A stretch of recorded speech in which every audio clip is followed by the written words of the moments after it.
Hello everybody, my name is Chris and what I have here is the new Sony RX100 Mark VA. There has been a lot of talk about the Sony RX line since the recent release of the Mark VI model a few weeks ago, and there have already been a lot of comparisons between the original Mark V and the new Mark VI. The claim was that the Mark VI is the successor of the Mark V. However, is this really the case, or is the Mark VI not a whole new camera, with the Mark VA being the actual successor?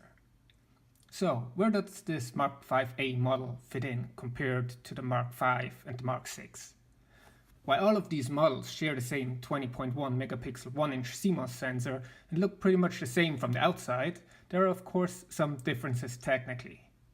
The Mark VI mostly stands out due to the new 24-200 f2.8 to 4.5 size lens.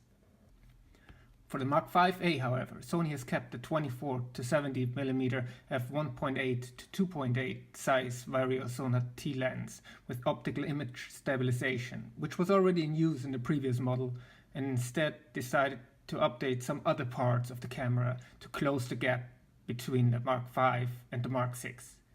To start out with, the Bion ZX image processor has been updated, and the continuous shooting buffer at 24 frames per second went up from 150 on the Mark V to 233 frames on the Mark VA.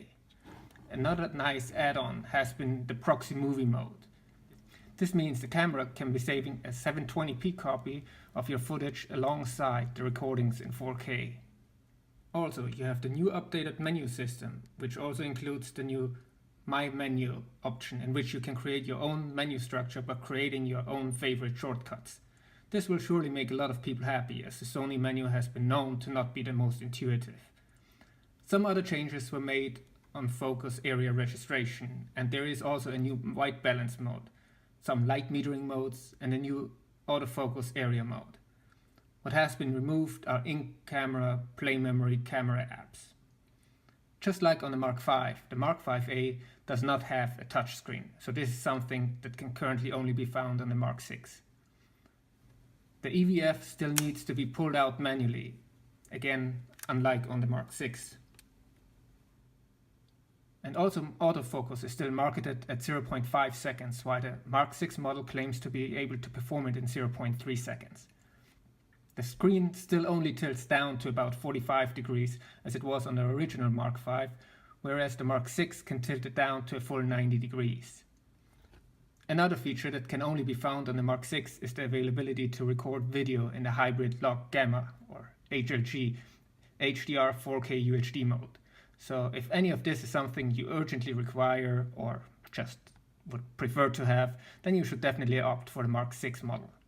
On the positive side, the camera still kept the internal 3-stop ND filter, which is something that is now missing on the Mark VI.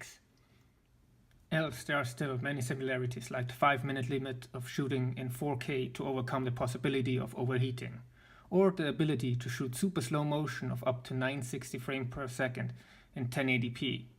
Whether this is actually a useful feature or not, I leave up to you to decide, as for my personal taste, the image quality is degraded a bit too much. 240 frames per second or 480 FPS are definitely better in my eyes. Too bad that there is still no external mic input available. So, for me the renewed Mark VA fits exactly in between the old Mark V and the Mark VI. Given that the Mark V will be discounted in many stores, you will have to decide for yourself if the few upgraded features on the Mark VA make up for the extra cost over the Mark V. Or if it might not make sense to spend a bit more and get the Mark VI instead. Well, thanks for watching and I hope you have a great day.